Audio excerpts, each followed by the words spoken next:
Hag Purim, a festa de Purim se aproxima e eu vou gravar um vídeo especial hoje para vocês. Vamos revelar toda a essência dessa festa, a data mais alegre do nosso calendário, a festa de Purim, os seus preceitos, os seus costumes, inclusive a Megilat Esther, o livro de Esther. Vamos revelar todos os segredos nelas escritos. Rabino, você não vai fazer a vinheta? A vinheta? Vai bimei Achashverosh, Achashverosh, vai bimei Achashverosh, Achashverosh, Hamolech meoidu ve'adkush, Hamolech meoidu ve'adkush, Sheva ve'esrim umea medina. Então vamos lá, pessoal, Megilat Esther. O que é Megilat Esther? O livro de Esther. Mas Megillah vem da raiz legalot, revelar, e Esther, o oculto, o escondido. Então, ler a Megilat Esther nada mais é do que revelar o que tem de oculto dentro dessa carta que ela e Mordecai escreveram e eternizaram para o povo de Israel através da festa de Purim. A Megilat Esther começa, só para a gente se situar cronologicamente, nós estamos no final do exílio babilônico, ou seja, o exílio babilônico durou 70 anos. No final desses 70 anos aconteceu a história e o milagre de Purim. Ela começa da seguinte maneira: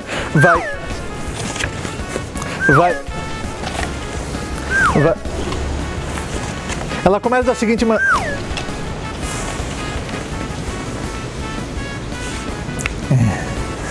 Ela começa da seguinte maneira: Vai bimei Achashverosh, Achashverosh, e foi nos dias do rei Achashverosh, traduzindo para o português, Xerxes, Achashverosh. Ele é o Achashverosh. A primeira coisa que eu não entendo aqui é, acabou de falar que é o Achashverosh o nome dele, e foi nos dias de Achashverosh, ele é o Achashverosh, já falou que é o Achashverosh. Parece aquele puxador de samba enredo, né, que acha que a gente não entendeu a frase e tem que repetir, lá vou eu, mas já falou. Por que precisa repetir o nome dele? Isso é uma questão que a gente precisa esclarecer. E outra questão interessante, logo no começo da Megilat Esther, é Vayehi. Vayehi aí foi nos dias, mas o Vayehi em hebraico poderia ser Verhayá, que também é e foi. Por que escolheram a expressão Vayehi? O Talmud, ele escreve que Vayehi é linguagem de sofrimento, Verhayá é linguagem de alegria. Ambas têm o mesmo significado. Vayehi e foi, Verhayá e foi. Mas Vayehi é sofrimento, Verhayá alegria. Porque quando Ahasverosh se transformou rei, é um momento de sofrimento para o povo de Israel, sendo que o decreto de Amã, de extermínio do povo, foi só anos e anos depois do momento da coroação e do casamento de Ahasverosh. Para esclarecer essas questões e outras que ainda virão, vamos nos focar um pouquinho no que transformou Ahasverosh no rei da Pérsia. Porque o seu antecessor era o Koresh. Quem foi Koresh? Koresh, acho que traduzindo em português fica Ciro, né, o rei Ciro. Esse Koresh, ele foi o antecessor de Ahasverosh no reinado persa. Mas como é que ele virou rei? A história dele é muito interessante porque ele nasceu de uma relação entre os reis, entre os monarcas, proibida. Porque o seu avô, que era o rei da Pérsia, ele tinha uma filha, a princesa, ela se relacionou com um dos membros da corte, mas ele não era da realeza, ele não era da nobreza.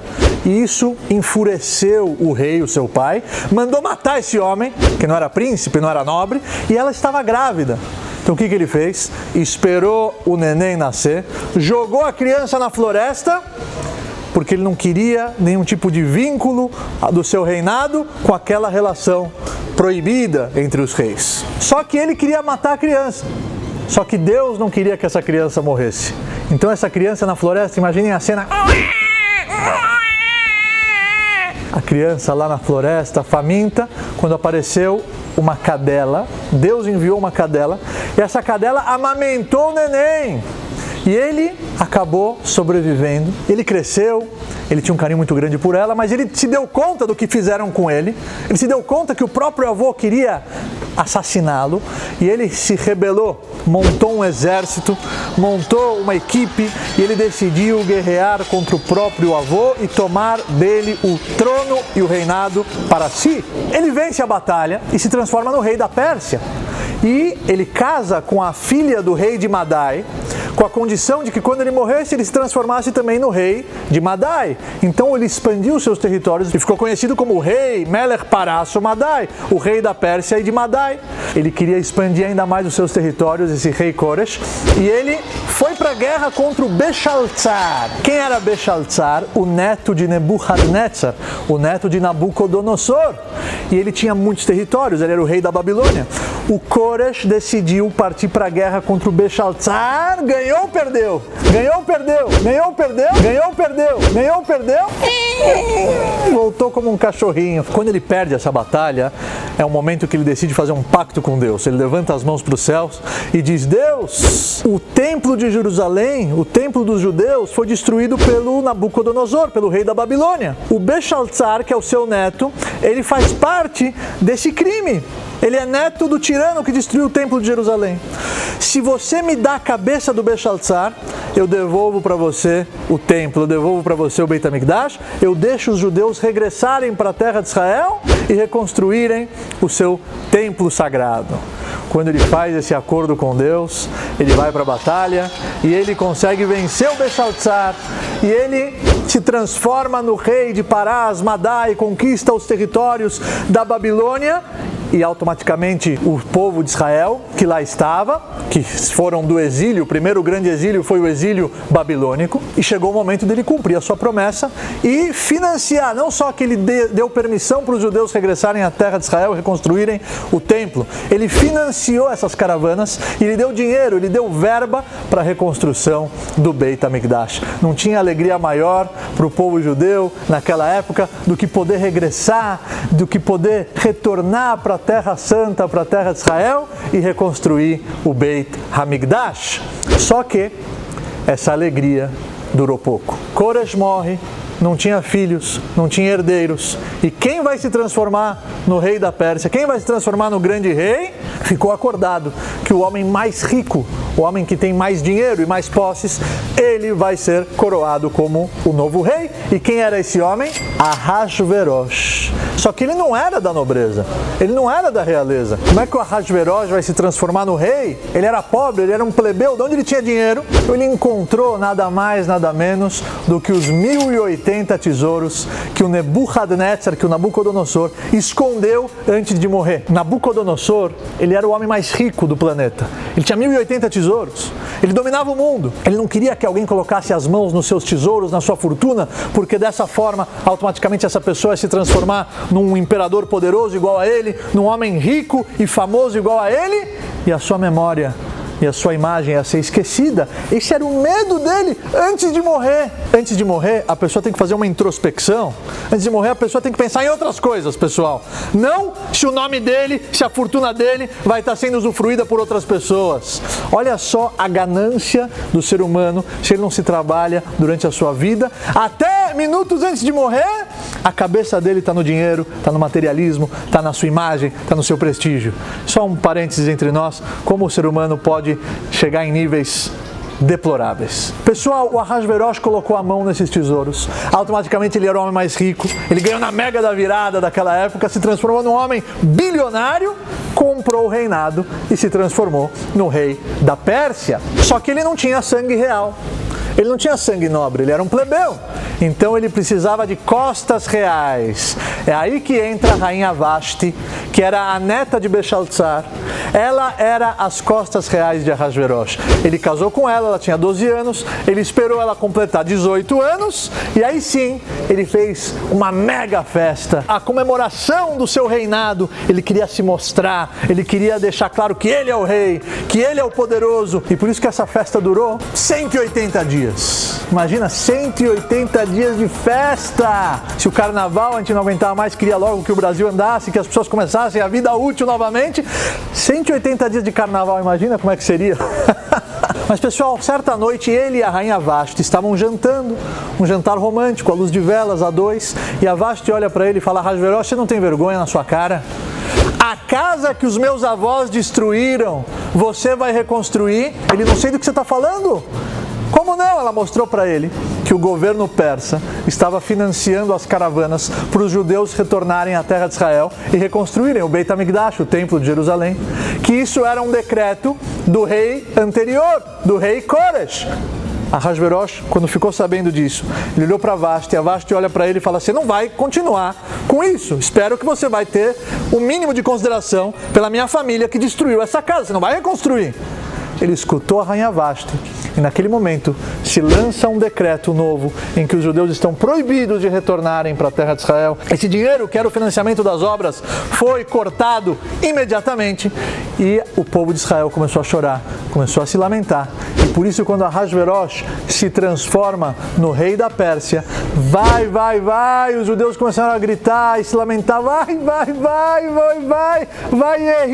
vai Yehi bimei Ahasverosh. E foi nos dias de Ahasverosh. Por que vai Yehi, uma linguagem de sofrimento? Por que não vem aí a alegria? Porque quando Ahasverosh se transforma no rei, é um sofrimento para o povo de Israel, porque a reconstrução do templo foi interrompida imediatamente. Agora, por que repetiu Hu Ahasverosh? Ele é o Ahasverosh. A gente perguntou, você já falou, e foi nos dias de Ahasverosh. Ele é o Ahasverosh. Por que repetiu? Porque o Rashi, o principal comentarista do Tanakh, ele deixa claro: olha, o Ahasverosh, não se iludam, ele era tão antissemita quanto o Aman, o vizir real que decretou o extermínio do povo de Israel, jovens, crianças, mulheres, idosos, no mesmo dia que foi o dia 13 de Adar, que ele sorteou para tentar nos exterminar, e no último momento Deus nos salvou das mãos deles. Não se iludam que o grande vilão é o Aman, e o Ahasverosh é um rei bobão, bonachão, fanfarrão, e ele foi influenciado e persuadido. Hu Ahasverosh, fizeram questão de repetir o nome dele para deixar claro, diz Rashi, que Hu Bir-Isho Mitchilato Ve'atzofo. Ele era um perverso desde o início da história da Megilat Esther até o final, até o momento em que ele decretou que os judeus poderiam se defender dos seus inimigos e casou com a rainha Esther e aparentemente ele estava mais tranquilo e mais calmo. Nem naquele momento, até os últimos dias de sua vida, ele era um antissemita, ele era um rachá, ele era um perverso e por interesses políticos, por interesses pessoais, chegou o momento dele recolher as suas garras e ficar um pouco mais comportado. Mas Hu Ahasverosh, fizeram questão de repetir o nome dele para deixar claro que ele era um rachá tão quanto o Aman. Então vai bimei Ahasverosh, Hu Ahasverosh, eu expliquei porque repetiu o nome dele. Hamolech meodu ve'ad Kush, ele reinava da cidade de Odo até a cidade de Kush. Sheva ve'esrimu me'a medina, são 127 províncias, praticamente ele dominava o mundo inteiro. Bayamim ha'em כשבט המלך אחשוורוש על כיסא מלכותו אשר בשושן הבירה. Naqueles dias, Keshevet, quando o rei sentou al כיסא מלכותו, no trono real, Asher Beshushan Habira, que se encontrava na capital Shushan. Aqui eu quero compartilhar com vocês mais algumas observações muito interessantes. Keshevet HaMelech Ahasverosh al Kiseh Malchuto, quando o rei sentou no trono. Peraí, onde é que o rei vai sentar? No banco da praça? É óbvio que o rei vai sentar no seu trono. E aonde fica o trono? Se não na capital, pessoal? O que eles queriam nos ensinar com o rei sentou no trono? Então, prestem atenção, porque aqui tem uma curiosidade sobre a personalidade do rei Ahasverosh. O rei Ahasverosh, ele queria, porque queria, um trono igual ao do rei Salomão. Como é que era o trono do rei Salomão? O trono do rei Salomão era um trono único, era o sonho de consumo de qualquer rei. Era um trono que ele era todo de ouro, ele tinha escadas, ele tinha degraus, e cada degrau tinha um par de animais que protegiam o rei Salomão. Quando o rei Salomão ele subia, ele descia de seu trono. E o rei Ahasverosh, ele era um homem que tinha um ego gigantesco. Ele era um homem seguro porque ele não tinha sangue real. Ele queria mostrar, ele queria deixar claro que ele tem poder. Então ele queria um trono igual ao do rei Salomão, King Solomon. Só que tem um detalhe, pessoal. Os artesãos e os marceneiros que talvez conseguiriam produzir uma réplica do trono de Salomão, eles produziram. Eles moravam em Shushan e o trono ficou tão pesado que quando chegou o momento de transportá-lo para a capital, que era em Madai, ninguém conseguia carregar o tal trono. O que Ahasverosh fez? Para realizar um desejo material pessoal dele. Olha a loucura do homem. ele transferiu a capital de Madai para Shushan só para poder sentar no trono que era o trono que ele tanto sonhava, igual, idêntico ao do rei Salomão.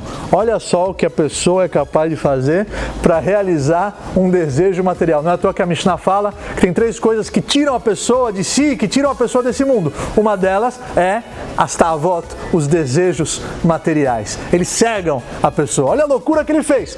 Então por isso que está escrito o seguinte: Bayamim Mahem Keshevet Amelech Achashverosh. Quando ele sentou, não é que ele sentou no trono, é óbvio que o rei senta no trono, não era qualquer trono, era aquele trono que ele tanto queria, Asher Beshushan Abirah, era aquele trono que ele tanto queria, que se encontrava na capital. É óbvio que o trono se encontrava na capital, não, mas não era qualquer capital. Asher Beshushan Abirah, a nova capital, que só virou capital porque ele queria sentar naquele trono. Então, nada está à toa aqui na Megilat Esther.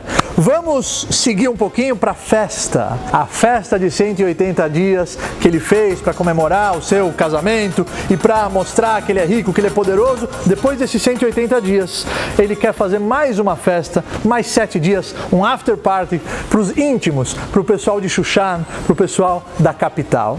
E é nessa festa que começa o acerto de contas, pessoal, porque a trama da Megilat Esther nada mais é do que um acerto de contas com todas aquelas pessoas que se colocaram na frente da reconstrução do templo.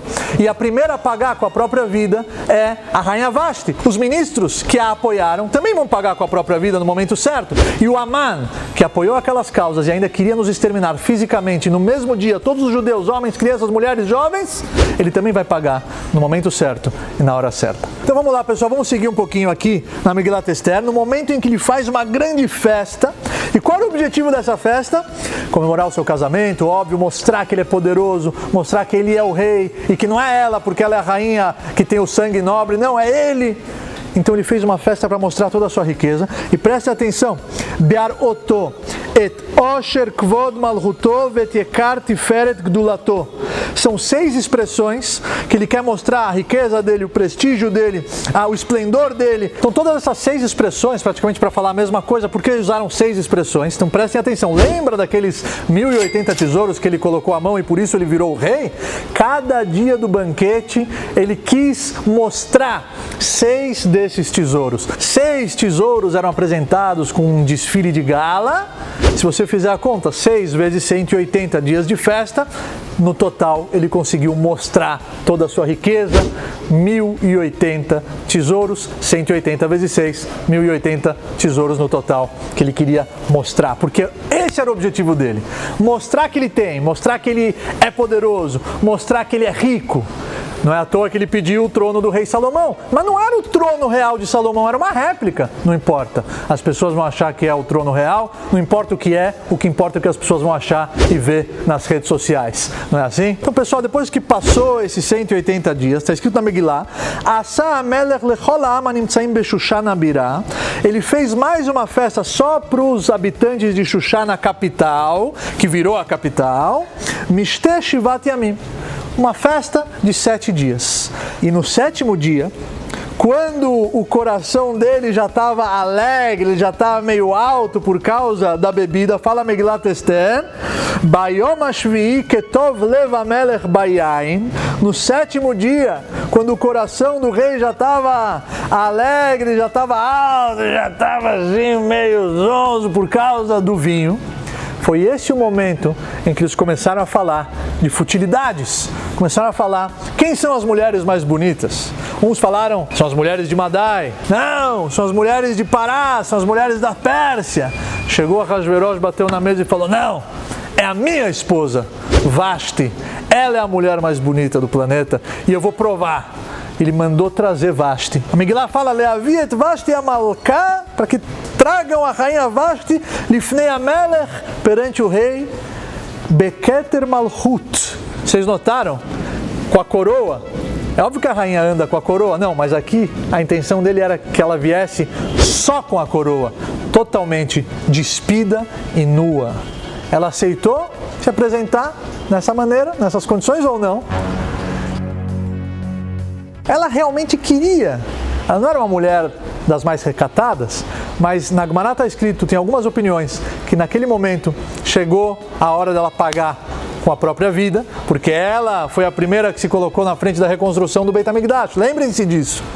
E aconteceu algumas anomalias em seu corpo que eu prefiro não citar nesse vídeo. Pessoal, ela se nega e o Ahasverosh fica bravo. E os ministros começam a buzinar no seu ouvido que ela não quer se apresentar perante o rei, isso é um desacato, isso é algo que vai prejudicar não só o rei, mas como a corte inteira e todos os seus maridos. Quando as esposas vão se espelhar agora na Vashti, elas não vão concordar com seus maridos, isso vai gerar um grande mal-estar no reinado. Começaram a buzinar tanto no ouvido dele e deram para ele o conselho de executar a sua própria esposa, Vashti, a rainha. E ele era de Recife. Vocês sabem que a Ahasverosh era de Recife. E ele falou, Vashti embora daqui. Não, estou brincando. Pessoal, você gostou dessa, né? O Zohar, que é a obra máxima da Kabbalah, ele fala que Vashti simboliza toda a mentira e toda a impureza e todas as forças negativas. E não é à toa que ela não queria aparecer despida, ela queria aparecer vestida, porque assim é a mentira, assim é as forças negativas, assim são os pensamentos que vão nos direcionar para o mau caminho. Eles vão querer nos convencer se fantasiando. Eles vão querer nos convencer se vestindo de verdade. A mentira, ela sempre aparece vestida de algum ponto de verdade para te confundir, para te enganar. Não é à toa, por isso fala o Zohar, a obra máxima da Kabbalah, que Vashti, que simboliza tudo isso, ela não queria vir nua e sim vestida, porque a mentira sempre quer se fantasiar de verdade para te confundir. Ela foi assassinada no dia seguinte. Ahasverosh acorda daquela ressaca, daquela noitada. Ele vai falar com a esposa Vashti, não lembra de nada. Ele estica o braço e fala, querida, cadê a Vashti? Ele começa a procurar pela rainha. Cadê a minha esposa Vashti? Eles falam para ele, Vashti? Zichroná livrachá, abençoada seja a sua memória. Como assim, cadê ela? Você mandou matar. Eu estava bêbado. Alguém me influenciou. E aí, trouxeram os ministros, também foram mortos. Lembram que eles também apoiaram a interrupção das obras do Beit HaMikdash? O Aman, que estava lá, mas se chamava naquela ocasião Memuhan, ele foi até o cartório, trocou o seu nome para Aman e sobreviveu temporariamente. Mas isso tinha um motivo, porque os seus crimes eram um pouquinho mais graves. Então Deus elevou ele de patamar, porque quanto maior fosse o nível que ele se encontrasse, maior seria a sua queda. Pessoal, por incrível que pareça, até agora a gente só explorou alguns versículos do começo da Megilat Esther. Se eu for ler tudo isso com vocês, a gente não vai acabar o vídeo hoje. E além do mais, se eu for ler tudo isso agora, vocês não vão precisar ir na sinagoga no dia de Purim escutar a Megilat Esther. É um preceito. Foi decretado que no dia de Purim, no dia 14 de Adar, todos os judeus vão na sinagoga e escutam a Megilat Esther 2 vezes, uma de noite e uma de dia. Então eu não quero que vocês deixem de ir, porque vocês vão escutar ela aqui comigo. Então eu quero que vocês aproveitem, desfrutem e comemorem Purim no dia correto na sinagoga, escutando ela por completo. Mas eu tenho certeza que a leitura será diferente por tudo aquilo que a gente conseguiu explorar nesse vídeo. O final, todo mundo já conhece. A rainha Esther se transformou a rainha, é um milagre por si só ela ser coroada rainha. Ela tinha 70 anos, haviam mulheres muito mais jovens, muito mais formosas, mas ela tinha uma graça, um reino especial que chamou a atenção do Ahasverosh. Deus fez isso para nos proteger do decreto de Aman, mesmo que ele nomeou e coroou ela rainha antes, e mesmo que a capital foi transferida para Shushan muitos anos antes do decreto de Aman. Kadosh Baruch Hu sempre antecipa a refuá da Macá, ele sempre traz a cura antes do machucado. Então ele trouxe Mordecai e Esther para a vida de Ahasverosh com a transferência da capital, para que não o tzadik Mordecai e a rainha Esther, a tzadiká, fossem ao encontro de Ahasverosh, e sim eles vão ao encontro de Mordecai e Esther, que já habitavam em Shushan. Esther é coroada rainha. Mordecai fala para ela não revelar sua identidade judaica. Na hora certa ela revela. Mordecai salva a vida do rei. e na hora certa ele foi recompensado. Anos depois, quando o rei não conseguia dormir e trouxeram os livros de Zichronot, o livro das lembranças, e ele abriu bem naquela página que Mordecai tinha salvo a sua vida, mas ele ainda não tinha sido recompensado. Ou seja, se você olhar e não ler, e sim estudar com atenção a Megilat Esther, você vai realmente conseguir Megilat Esther, revelar o Esther, o oculto, tudo que está oculto por detrás das entrelinhas dessa história, porque na história de Purim, Deus coordenou tudo por detrás dos bastidores. Não é à toa que o nome de Deus não aparece nenhuma vez na Megilat Esther. Quando alguém vai começar a estudar Sofrut, a escrever pergaminhos e mezuzot e rolos da Torá, eles começam pela Megilat Esther, porque não aparece o nome de Deus nenhuma vez. Por que a Mordecai e Esther não colocaram o nome de Deus nenhuma vez na Megilá? Porque Deus estava lá todos os momentos, todos os capítulos, todos os episódios, mas por detrás dos bastidores. Eu costumo falar que é como se fosse um teatro de marionetes. Você só vê os bonecos, mas existem fios e alguém está comandando cada passo e cada movimento daqueles bonecos, daqueles fantoches. A Ahasverosh era um fantoche, a Amana era um fantoche, a Rainha Vashti era um fantoche, e tudo conspirou para que no momento certo, na hora certa, o povo de Israel celebrasse, comemorasse a sua salvação. E a Esther, essa grande rainha, essa grande heroína, arriscou a própria vida, jejuou 3 dias, se apresentou na frente do rei sem ser chamada, no momento em que ela precisava se interferir em prol da salvação de seu povo. Ela pediu para que os Chachamim, para que os sábios do povo de Israel a eternizassem como uma Megilá, a eternizassem como um livro do Tanakh, e ela tinha razão, porque se ela não fizesse isso, eu não estaria contando essa história para vocês hoje, o povo de Israel não estaria comemorando Purim até hoje nos 4 cantos do mundo. Ela pediu Kavuni Ledorot, me eternizem para as futuras gerações, sabiamente, e graças a ela, graças a Mordecai, nós temos a festa de Purim, que tem vários costumes, inclusive se fantasiar é um dos costumes, igual o milagre foi fantasiado, o milagre aconteceu por detrás das entrelinhas. A gente precisa abrir os olhos e conectar os pontos para entender a mão de Deus por detrás dos acontecimentos. Se a gente ler só um capítulo, a gente não vai entender nada. Se a gente ler só até o 3º ou 4º capítulo, a gente vai ficar revoltado, mas se a gente ler até o desfecho final, a gente vai celebrar e comemorar. Assim que é a nossa vida, a gente precisa abrir as janelas e deixar Deus entrar, porque Ele está fantasiado, Ele está por detrás da janela, espreitando por detrás das frestas, cada passo e passo do nosso dia a dia, e um dos costumes de Purim é se fantasiar. Eu vou compartilhar com você, agora, nesse momento, outros preceitos da festa de Purim, mas antes eu vou me fantasiar, eu vou dar um spoiler da minha fantasia do dia de Purim. Aê! Gostaram da minha fantasia do dia de Purim? Foi o que deu para improvisar aqui rapidamente.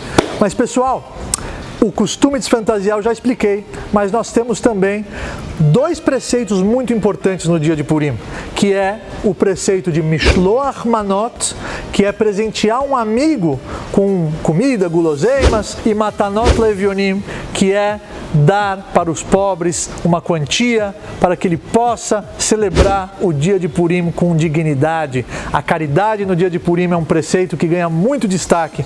Você tem que dar para 2 pobres diferentes uma quantia de tzedakah, de caridade, para que ele possa celebrar a festa de Purim com a família dele, com carne, com vinho, e cumprir o outro preceito, que é o Mishteve Simcha, que é a refeição festiva do dia de Purim. Você tem que dar para 2 pobres diferentes no dia de Purim, tzedakah, uma quantia boa para que ele possa celebrar a festa. É importante deixar claro que o conceito de ani, o conceito de pobre, nesse caso, é alguém que não consegue fechar o mês. Mas se alguém ganha um salário bom e por irresponsabilidade, por falta de administração, por falta de gestão, ele fica no vermelho, ele não é considerado um pobre. Você não precisa dar para ele dinheiro no dia de Purim. Estou me referindo àquelas pessoas que realmente não têm condições. E a festa de Purim, a nossa alegria máxima, a data mais feliz do nosso calendário, ela não vai ser uma felicidade completa se os nossos irmãos não têm condições de celebrar também. Por isso que o preceito de Matanot Laevionim é muito importante dar no dia de Purim tzedakah, caridade para 2 pobres diferentes, e um Mishloach Manot para um amigo. O Mishloach Manot essa bela cesta com guloseimas, com comida, com bebida, você escolhe um amigo, porque a união, a compaixão, essa é a alegria, esse é o espírito da festa de Purim. Então os preceitos são Mishter Simcha, a refeição festiva no dia de Purim, escutar Megilat Esther de noite e de dia, Matanot Levionim, dar uma tzedakah para 2 pobres diferentes, e Mishloach Manot, presentear um amigo com guloseimas e comidas e bebidas deliciosas e saborosas. Pessoal, eu só tenho a desejar para vocês agora nesse momento Hag Purim Sameach, um Purim alegre, feliz. Jamais se esqueçam que Deus está presente nas nossas vidas diariamente, mesmo que você não percebeu, mesmo que você não notou. Megilat Esther, revele o que está oculto na sua vida e você vai enxergar a mão dele por detrás de tudo e de todos. Fui!